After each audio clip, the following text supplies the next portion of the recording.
एक बार की बात है, राजा उत्तानपाद थे और उनकी दो रानियां थी। एक रानी का नाम सुनीति और दूसरी रानी का नाम सुरुचि था। सुनीति बड़ी रानी और सुरुचि छोटी रानी थी। रानी सुनीति के पुत्र का नाम ध्रुव और रानी सुरुचि के पुत्र का नाम उत्तम था। राजा उत्तानपाद का रुझान छोटी रानी सुरुचि के तरफ ज्यादा था, क्योंकि वो दिखने में काफी सुंदर थी।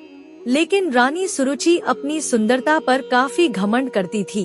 वहीं बड़ी रानी सुनीति का स्वभाव सुरुचि से बिल्कुल अलग था। रानी सुनीति काफी शांत और समझदार स्वभाव की थी। राजा का सुरुचि के तरफ अधिक प्रेम देखते हुए रानी सुनीति दुखी रहती थी।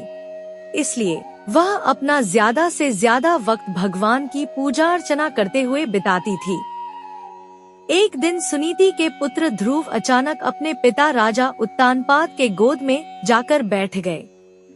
वह अपने पिता के गोद में बैठकर खेल ही रहे थे कि वहां छोटी रानी सुरुचि पहुंच गई।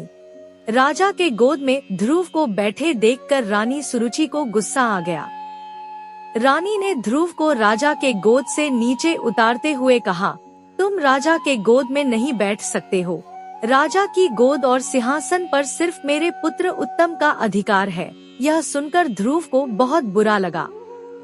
ध्रुव वहां से रोते हुए अपनी माँ के पास चला गया। ध्रुव को रोता देख माँ काफी चिंतित हो गई और ध्रुव से उसके रोने का कारण पूछा।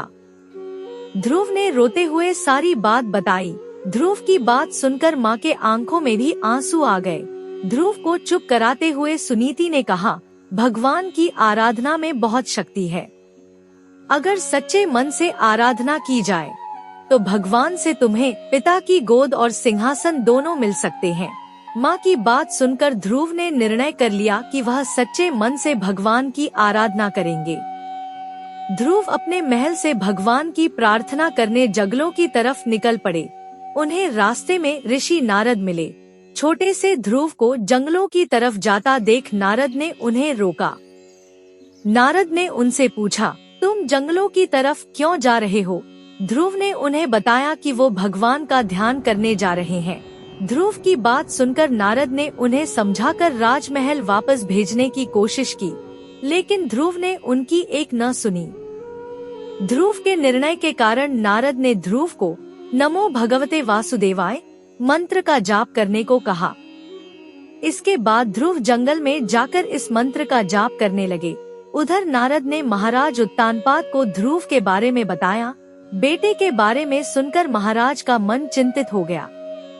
वह ध्रुव को वापस लाना चाहते थे, लेकिन नारद ने कहा ध्रुव प्रार्थना में डूब गया है और अब वह वापस नहीं आएगा। उधर ध्रुव कठोर तपस्या में लगे रहे। कई दिन और महीने गुजर गए, लेकिन ध्रुव प्रार्थना करते रहे। इस बीच ध्रुव की भक्ति से प्रसन्न होकर भगवान हरि ध्रुव के सामने प्रकट हुए। भगवान हरि ने ध्रुव को वरदान देते हुए कहा, तुम्हारी तपस्या से हम बहुत प्रसन्न हैं। तुम्हें राज सुख मिलेगा, साथ ही तुम्हारा नाम और तुम्हारी भक्ति हमेशा के लिए जानी जाएगी। यह कहकर भगवान ने ध्रुव को राजमहल की तरफ भेज दिया। भगवान के दर्शन पाकर ध्रुव भी बहुत खुश हुए और उन्हें प्रणाम कर महल की तरफ चले गए। बेटे को महल वापस आते देख राजा खुश हो गए और उनको अपना पूरा राज्य सौंप दिया। भगवान हरि के वरदान से भक्त ध्रुव का नाम अमर हो गया और आज भी उन्हें आसमान में सबसे ज्यादा चमकने वाले तारे ध्रुव तारे के नाम से याद किया जाता है। कहानी से सीख। इस कहानी से यही सीख मिलती है कि अगर धैर्य और सच्चे मन से कोई प्रार्थना करे तो उसकी इच्छा जरूरी पूरी होती है।